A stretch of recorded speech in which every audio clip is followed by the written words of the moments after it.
Assalamualaikum warahmatullahi wabarakatuh. Selamat pagi semuanya. Kembali dengan berjumpa dengan saya dalam video pembelajaran. Jadi hari ini kita akan mempelajari Bursa Efek Indonesia atau pasar modal ya. Jadi materi kita hari ini adalah pengenalan pasar modal. Pasar modal adalah tempat diperjualbelikannya surat berharga atau efek. Jadi seperti itu. Jadi surat berharga contohnya saham itu dijual di pasar modal ya. Nah, sebelum masuk ke apa itu pasar modal dan lain sebagainya, apa pengertian efek dan lain sebagainya, kita lihat dulu struktur pasar modal di Indonesia ya. Nah, di struktur pasar modal ini ada Kementerian Keuangan ya atau Menteri Keuangan ya, itu struktur tertingginya. Lalu di bawah Kementerian Keuangan atau Menteri Keuangan itu ada Otoritas Jasa Keuangan. Ini pengawas dari pasar modal. Nah, Bursa Efek atau IDX itu terdiri dari perusahaan-perusahaan efek, di bawahnya yaitu ada penjamin emisi, perantara, pedagang efek, manajer investasi ya. Nah, jadi di dalam bursa efek itu ada perusahaan efek, ya, ada juga penjamin emisi, perantara, pedagang efek, manajer investasi. Lalu ada penasehat investasi dan pemeringkat investasi. Nah, itu selain itu juga ada lembaga penunjang, yaitu ada Biro Administrasi Efek, Bank Kustodian, Wali Amanat, pemeringkat efek. Lalu ada LKP atau KSII ya, KSII itu penunjang, di bawahnya ada profesi penunjang, yaitu ada akuntan ya, konsultan hukum, penilai, notaris. Lalu selain itu juga ada pemodal ya, pemodal ini ada domestik, ada asing. Selain itu juga ada KPEI ya, emiten, di bawahnya ada emiten, perusahaan publik, dan reksadana, termasuk KIK yang lain. Jadi seperti itu. Itu struktur pasar modal di Indonesia. Nah, kita akan lihat dulu tentang Otoritas Jasa Keuangan. Otoritas Jasa Keuangan itu dibentuk dengan tujuan untuk menjamin agar seluruh kegiatan di dalam sektor jasa keuangan itu terselenggara secara teratur, adil, transparan, dan akuntabel ya. Terus mampu mewujudkan sistem keuangan yang tumbuh secara berkelanjutan dan stabil dan mampu melindungi kepentingan konsumen dan masyarakat. Tentunya yang konsumen dan masyarakat yang terkait dengan pasar modal itu sendiri.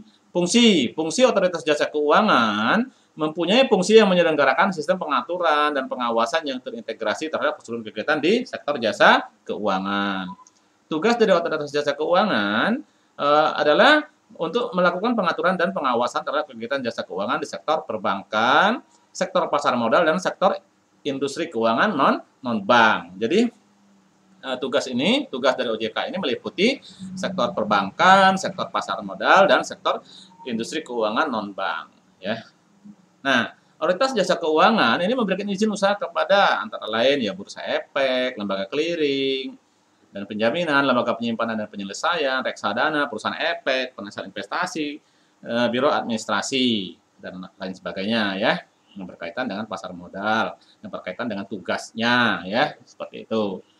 Jadi terus memberikan izin orang perseorangan bagi wakil penjamin emisi efek, terus wakil perantara pedagang efek, wakil manajer investasi, wakil agen penjual reksadana, ya, terus memberikan persetujuan bagi bank kustodian. Nah, mewajibkan pendaftaran kepada profesi penunjang pasar modal. Di sini notaris, konsultan hukum, ya, penilai, akuntan, wali amanat, ya, menetapkan persyaratan dan tata cara pendaftaran, melakukan pemeriksaan dan penyidikan. Nah, ini struktur organisasi Otoritas Jasa Keuangan, ya. Yang struktur tertinggi adalah Dewan Komisioner, di bawahnya ada anggota-anggota ya dan lain sebagainya. Jadi seperti inilah bentuk dari struktur organisasi Otoritas Jasa Keuangan. Nah, Bursa Efek adalah pihak yang menyelenggarakan dan menyediakan sistem dan atau sarana untuk mempertemukan penawaran jual dan beli efek. Di sini efek di sini adalah surat berharga ya. Pihak-pihak lain dengan tujuan memperdagangkan efek di antara mereka. Jadi Bursa Efek ini dia adalah pihak yang menyelenggarakan atau menyediakan tempat untuk mempertemukan penawaran jual dan penawaran beli surat berharga ya, dan tujuannya memperdagangkan efek di antara pihak-pihak yang menjual dan membeli efek itu sendiri. Pemegang saham terdiri dari perusahaan efek yang telah memperoleh izin usaha sebagai perantara pedagang efek. Tuh. Tugas dari bursa efek menyelenggarakan perdagangan efek yang teratur, wajar, dan efisien. Menyediakan sarana pendukung serta mengawasi kegiatan anggota bursa efek, menyusun rancangan anggaran tahunan dan penggunaan laba bursa efek dan melaporkannya kepada kalau dulu Bapepam, tapi sekarang sudah diganti dengan Otoritas Jasa Keuangan seperti itu. Nah, lembaga clearing ya. Kalau tadi bursa efek ya, lembaga clearing dan penjamin ya di sini ya. Lembaga clearing dan penjamin KPEI itu adalah clearing penjaminan efek Indonesia atau KPEI yaitu singkatannya. Pengertian. Lembaga clearing dan penjaminan adalah pihak yang menyelenggarakan jasa clearing dan penjaminan penyelesaian transaksi di bursa. Tugasnya melaksanakan clearing dan penjaminan transaksi bursa yang teratur, wajar, dan efisien. Menjamin pencerahan secara fisik baik saham maupun uang seperti itu ya. Itu tugas dari lembaga clearing dan penjaminan ya yang dilakukan oleh PT Clearing Penjaminan Efek Indonesia ya. Seperti itu. Nah, terus lembaga yang lain, lembaga penyimpanan dan penyelesaian KSEI. Lembaga penyimpanan dan penyelesaian. Pengertian LPP adalah ya lembaga penyimpanan dan penyelesaian. LPP adalah pihak yang menyelenggarakan kegiatan kustodian sentral bagi bank kustodian, perusahaan efek dan pihak lain. Tugas dari LPP ini menyediakan jasa kustodian sentral dan penyelesaian transaksi yang teratur, wajar, dan efisien, mengamankan pemindahan efek dan menyelesaikan settlement ya, menyelesaikan atau settlement. Nah, kita teruskan. Nah, ini transaksi ya saham ya, transaksi saham yang terjadi di bursa efek ya. Jadi dimulai dari order jual ya. Jadi ada pihak yang mau menjual, mengorder jual, ada pihak yang menjual dan ada pihak yang membeli. Mulai dari investor jual ya. Jadi order jual ini investor jual menghubungi broker jual ya. Investor jual menghubungi investor jual. Lalu broker jual di sini melanjutkan ke order jual ya, ke order jual. Di sini sering disebut tenol ya. Dia akan masuk ke bursa efek ya. Jadi order jual itu masuk ke bursa efek, lalu diteruskan ke order beli ya pada saat T0 tadi ya. T0. Jadi hari 0 ini ya.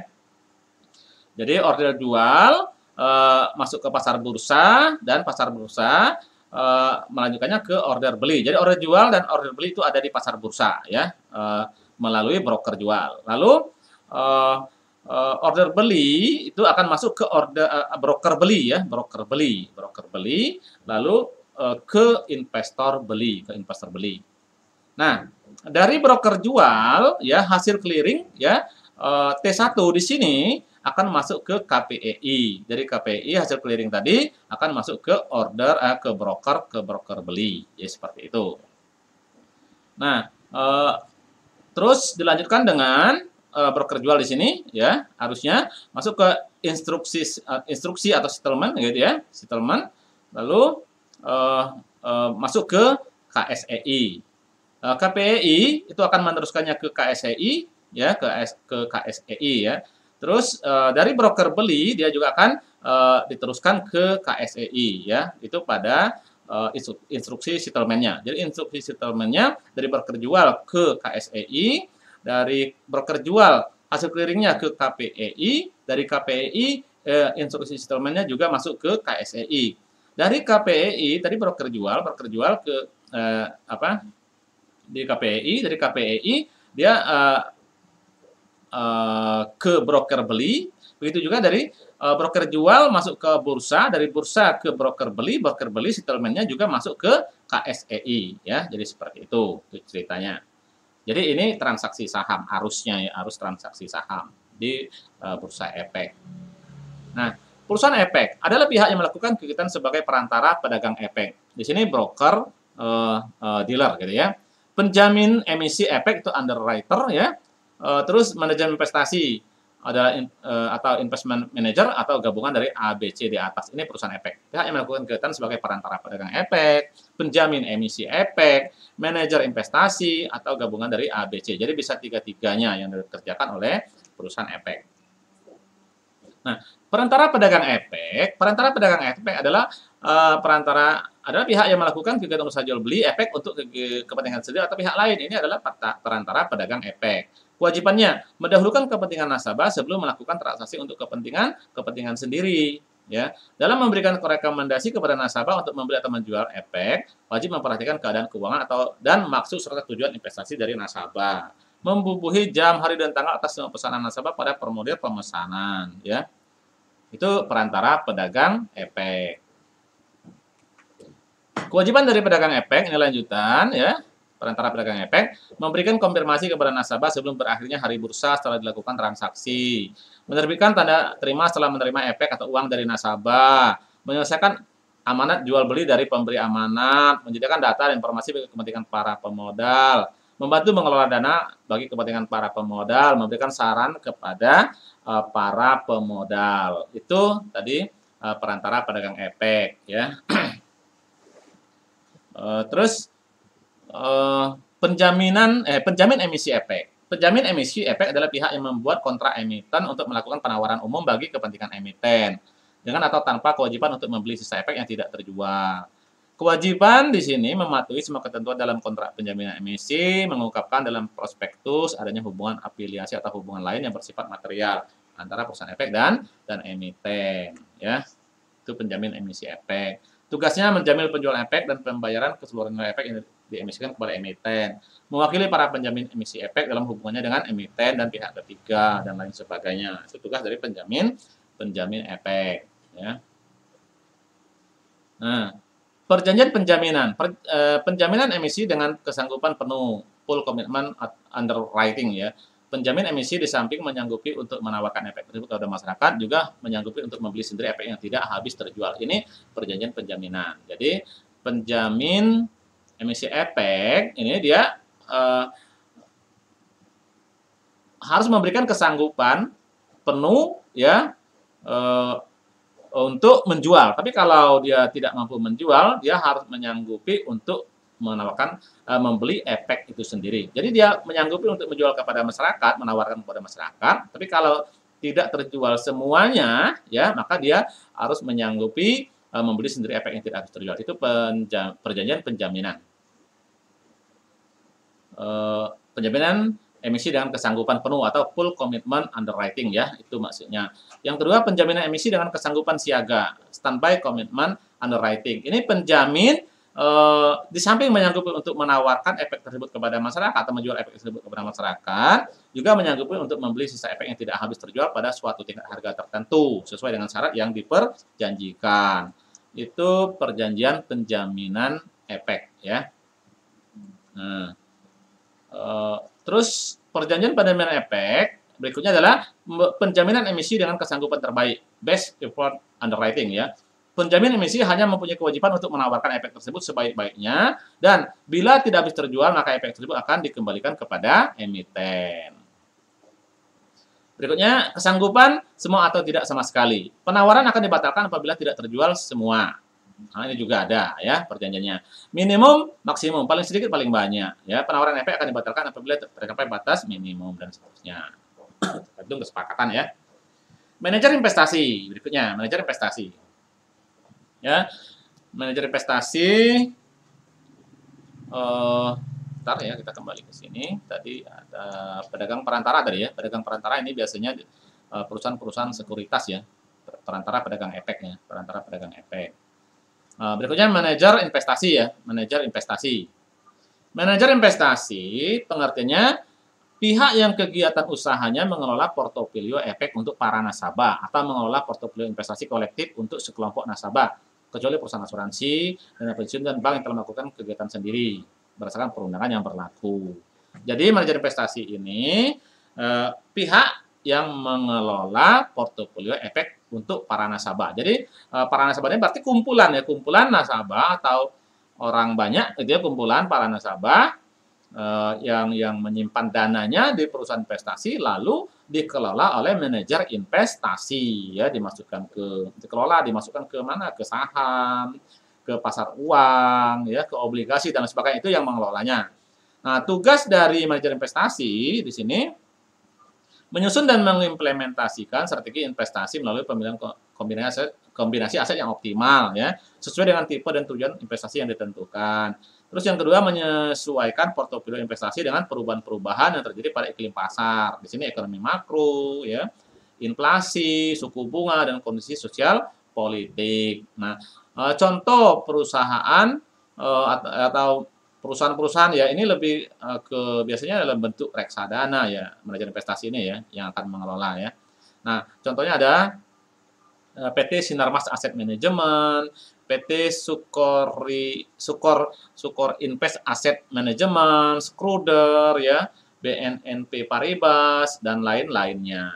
Jadi seperti itu ya. Jadi itu uh, uh, tempat para manajer investasi atau manajer investasi ya. Itu manajer investasi, pengertian dari manajer investasi dan perusahaan-perusahaan yang mengelolanya ya. Jadi Schroder ini adalah perusahaan yang mengelola reksadana ya, yang mengelola reksadana. Schroder, BNP Paribas, Sinarmas Asset Management dan lain sebagainya. Nah, cara manajer investasi menentukan keputusan investasi ya bisa dengan top down analysis ya, bottom up analysis atau special event ya. Jadi seperti itu. Jadi kalau top down analysis ini fundamental ekonomi, yang dilihat adalah fundamental ekonomi, pasar dan industri dianalisis terlebih dahulu. Apabila memenuhi kriteria maka fundamental mikro di produk investasi itu dilakukan ya. Jadi kalau top down analysis itu yang dilihat oleh manajer investasi dalam memutuskan investasi adalah melihat fundamental ekonomi. Fundamental ekonomi kuat apa tidak gitu ya. Pasar dan industri ya bagus apa tidak dan lain sebagainya. Ini yang dilihat. Ini top down analysis ya. Bottom up analysis ini pemilihan berdasarkan fundamental mikro dari produk investasi itu sendiri. Nah, terus yang keduanya adalah investasi dilakukan dengan keyakinan produk investasi akan memberikan superior return pada kondisi pasar ekonomi apapun. Jadi ini bottom up analysis. Jadi yang dilihat adalah apakah produk investasi akan memberikan return superior ya dalam kondisi pasar atau dalam kondisi ekonomi dalam keadaan apapun ya. Special event investasi dilakukan dengan memanfaatkan momentum tertentu, misalnya adanya restrukturisasi, merger, dan akuisisi. Jadi ini spesial, ada event-event tertentu yang terjadi yang diperhatikan dasar untuk melakukan keputusan investasi oleh manajer investasi. Ini seperti itu. Nah, tipe investor dan produk investasi yang sesuai. Tipe konservatif ya, tipe konservatif. Tipe konservatif itu ini yang dilihat adalah investornya gitu ya, investornya ya. Jadi investor itu tipe-tipenya itu ada 3 tipe ya. Tipe konservatif, tipe medium risk dan tipe high risk ya. Tipe yang konservatif. Ini risiko yang diinginkan oleh si investor itu adalah risiko yang seminimal mungkin ya.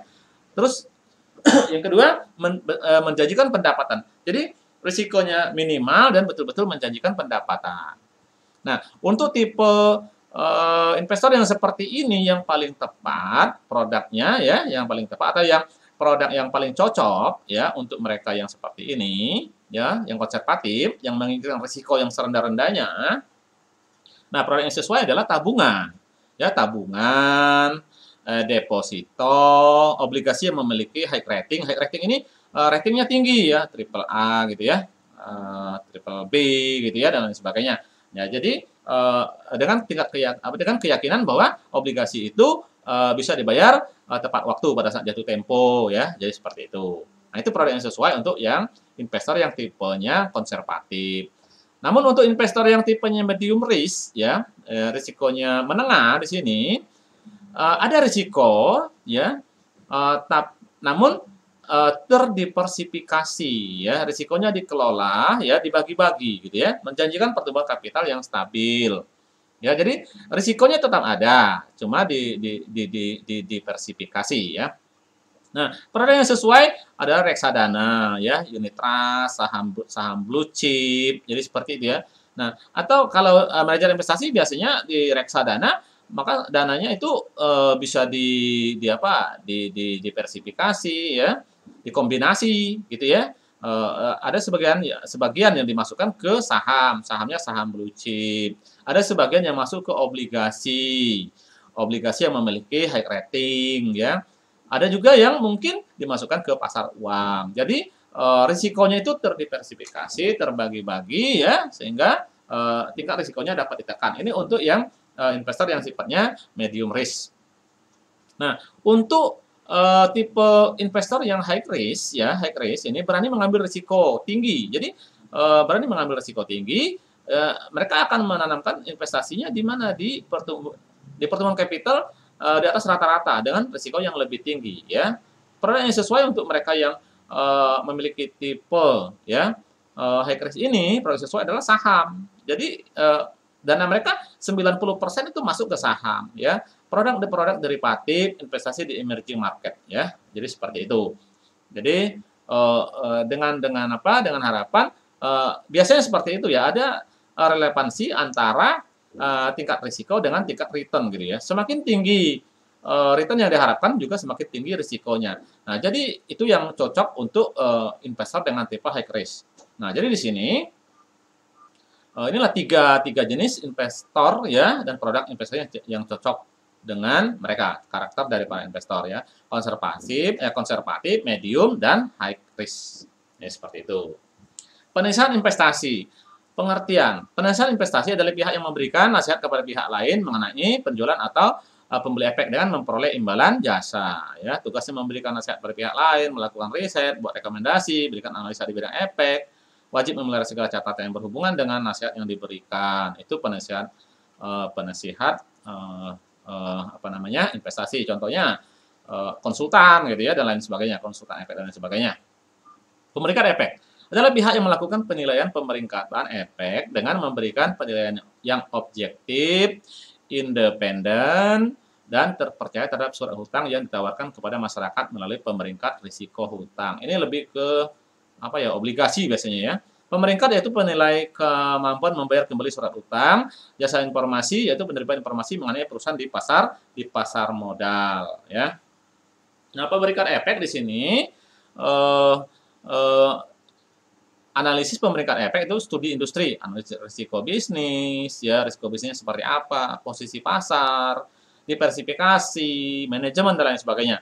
Analisis itu untuk analisis studi industri, analisis risiko keuangan, ya kebijakan keuangan perusahaan, keuntungan, struktur modal, kualitas aset dan lain sebagainya. Ya, itu untuk pemeringkat efek analisisnya. Nah, simbol peringkat di sini untuk peringkat efek ini ya. Di sini ada biasanya jangka panjang, jangka pendek ya, kemampuan membayar kembali surat utang, kategori ya. Di sini ada kolom-kolom tentang simbol peringkat apa namanya? Peringkat efek ya. Di sini jangka panjang ya, triple A gitu ya. Triple E ya. AAA gitu ya, AA, triple B gitu ya. Nah, ini untuk jangka panjang. Jangka pendek itu A1, A2, A3, A4 ya. Nah, kemampuan membayar utang kalau yang apa? Yang A1 itu tertinggi ya. Yang A2 sangat kuat gitu ya. Yang A3 itu kuat, yang A4 itu memadai. Nah, kategorinya untuk yang triple A ya, AA, A, triple B ini dia masuk dalam investment grade kategorinya. Jadi kalau kita mau investasi ya, mau beli obligasi ya, mau beli saham dan lain sebagainya, kita masuklah di perusahaan, belilah efek-efek perusahaan-perusahaan yang memiliki investment grade ini ya, yang memiliki investment grade ini. Jadi kemungkinan untuk mendapatkan return itu tinggi, gitu ya. Tertinggi, sangat kuat, memadai. Berarti kalau bisa ambil yang A gitu ya, atau A1, A2, A3. Jadi seperti itu. Triple B juga enggak masalah, A4 juga bisa ya, masih mendapatkan investasi. Ini yang yang direkomendasikan. Tapi kalau dia simbol peringkat perusahaan itu ya, kemampuan membayar utangnya masuk kategori B, C, D gitu ya jangka pendeknya, atau B ya, triple C di sini dan D, maka itu masuk non investment grade atau tidak usah masuk ke perusahaan tersebut. Ya, atau jangan menanamkan investasi di perusahaan dengan simbol yang seperti ini, karena kemampuan perusahaan ini membayar utangnya rendah. Kalau mereka tidak mampu membayar utang, bagaimana mereka akan membagikan dividen? Sedangkan yang diinginkan oleh pemegang investor adalah salah satunya adalah dividen, ya, dividen ya. Juga banyak hal yang lain ya. Kemungkinan perusahaan ini untuk membayar utang-utangnya rendah, sehingga kemungkinan nilai sahamnya kinerjanya juga mengalami penurunan. Nilai sahamnya juga mengalami penurunan dan perusahaan tidak bisa membagikan dividen. Jadi sarannya lihat simbol peringkat ini ya, lihat simbol peringkat. Kalau dia non investment grade jangan masuk ke sana. Ini seperti itu ya, masuklah ke investment grade. Ya, contoh PT pemeringkat di Indonesia adalah PT Pepindo atau PT Pemeringkat Efek Indonesia. Tugas utama Pepindo adalah untuk menyediakan suatu peringkat atas risiko kredit yang objektif, independen, serta dapat dipertanggungjawabkan atas penerbitan surat utang yang diperdagangkan kepada masyarakat. Seperti itu, ya. Juga ada Biro Administrasi Efek, ya. Ini Biro Administrasi Efek, pihak yang berdasarkan kontrak dengan emiten melaksanakan pencatatan pemilikan efek dan pembagian hak yang berkaitan dengan efek. Itu Biro Administrasi Efek atau BAE. Kustodian, ini adalah bank, biasanya bank kustodian. Gitu ya, pengertian, pihak yang memberikan jasa penitipan efek dan harta lain berkaitan dengan efek, serta jasa lain, termasuk menerima dividen, bunga, dan hak lain. Menyelesaikan transaksi efek dan mewakili pada pemegang rekening yang menjadi nasabahnya. Jadi, kustodian ini adalah tempat penitipan surat berharga dan harta lain. Ini biasanya bank, biasa disebut bank kustodian. Ya, ini kustodian. Jasa yang diberikan kustodian, ya, yang dapat menyediakan kegiatan usaha sebagai kustodian selain bank itu lembaga penyimpanan dan penyelesaian LPP, perusahaan efek atau bank umum yang telah mendapat persetujuan dari Bapepam atau otoritas jasa keuangan. Ini kustodian. Jadi selain bank ada tadi LPP, ya, perusahaan efek atau bank umum yang telah mendapatkan persetujuan dari otoritas jasa keuangan. Kalau dulu Bapepam. Ya, ini hubungan investor dan pialang. Pialang atau broker dibedakan dalam 3 kelompok, yaitu full service broker, menyediakan saran investasi dan strategi investasi yang sekiranya tepat bagi investor. Ya, full broker bahkan dapat mengelola rekening jika diinginkan investor. Itu full service broker. Ya, deep discount broker. Pialang ini menyediakan layanan pada pemilihan rekening dan eksekusi pesanan membeli atau menjual. Diskon broker ya. Pialang ini menyediakan layanan di antara layanan yang disediakan oleh kedua jenis pialang lainnya. Jadi seperti itu. Terus ada margin. Pembelian margin atau margin purchase di sini adalah pembelian sekuritas di mana sumbernya adalah tunai dan sisanya berasal dari pinjaman dari pialang. Banyaknya dana yang dimiliki investor disebut margin dan biasa dinyatakan dalam persen. Ya, contoh margin. Seorang investor menggunakan uangnya sendiri sebesar 80 juta untuk membeli 20 juta. Seorang investor menggunakan uangnya sendiri sebesar Rp 80 juta untuk membeli Rp 20 juta dari pialangnya untuk membeli saham ya. Jumlah investasi adalah 100 juta. Berarti jumlah investasi 100 juta. Dia punya uang sendiri 80 juta dan meminjam Rp 20 juta dari pialangnya. Maka marginnya adalah 80 juta dibagi 100 juta. Berarti 0,8 atau 80%. Itu margin. Ya. Berikutnya short sell ya. Adalah penjualan yang penjual sebenarnya tidak memiliki sekuritas yang dijualnya. Setelah short sell ini, investor dikatakan mempunyai short position dalam sekuritas tersebut. Seorang investor berada dalam short position jika dia meyakini bahwa harga saham suatu perusahaan akan turun. Seperti itu.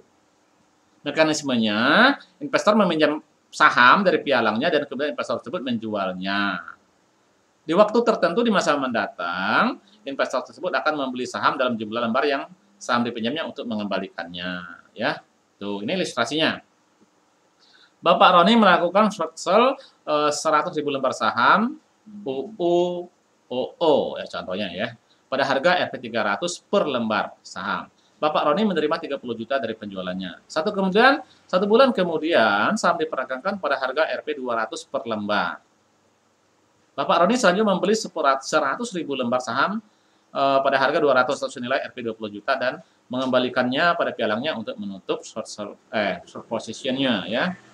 Maka Bapak Roni memperoleh keuntungan sebesar 10 juta karena menerima Rp30 juta dan membayar Rp20 juta rupiah. Itu ya contohnya.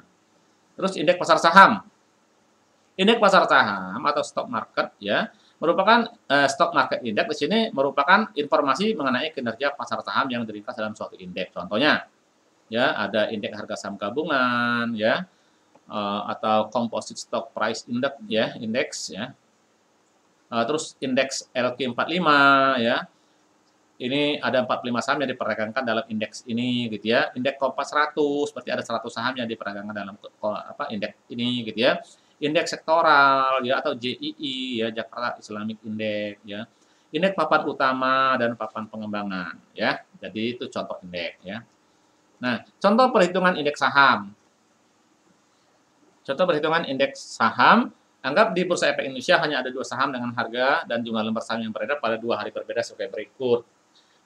Di sini ada tanggalnya, anggaplah 29 Agustus dan 30 Agustus saham. Ya, ini harga saham simbolnya H, lembar saham simbolnya L, ya. Untuk 29 Agustus dan 30 Agustus. Sahamnya anggaplah ada saham FFF dan JJJ. Untuk saham FFF, harga saham per lembarnya adalah 100. Lembar sahamnya, ya, jumlah sahamnya ada, lembar sahamnya ada 2000. Untuk saham JJJ, harga sahamnya 50 per lembar sahamnya ada 1000. Itu tanggal 29 Agustus, ya. Tanggal 30 Agustus, saham FFF dari 100 naik jadi 110. Ya, lembar saham tetap 2000, sedangkan saham JJJ tanggal 29 Agustus kan nilainya 50 per lembar saham. Lalu tanggal 30 Agustus turun, ya, turun jadi 45 per lembar saham. Jadi turun 5 poin, ya, Rp5, gitu ya. Sedangkan FFF tadi naik 10 rupiah, ya, seperti itu. Nah, dari contoh tadi anggaplah contoh tadi, ya, hari dasarnya tentunya adalah 29 Agustus, ya, 29 Agustus, ya. Maka indeks harga saham pada hari dasar, ya, atau 29 Agustus adalah 100, ya. Ya, adalah 100. Indeks dibobot nilai pasar dapat dihitung dengan ini rumusnya, ya. Indeks, ya, HILI kali T dibagi HILI kali T min 1 kali 100. Ya, seperti itu. Nah, ini perhitungannya. Kita lihat indeks 30 Agustus, ya, sama dengan H, ya.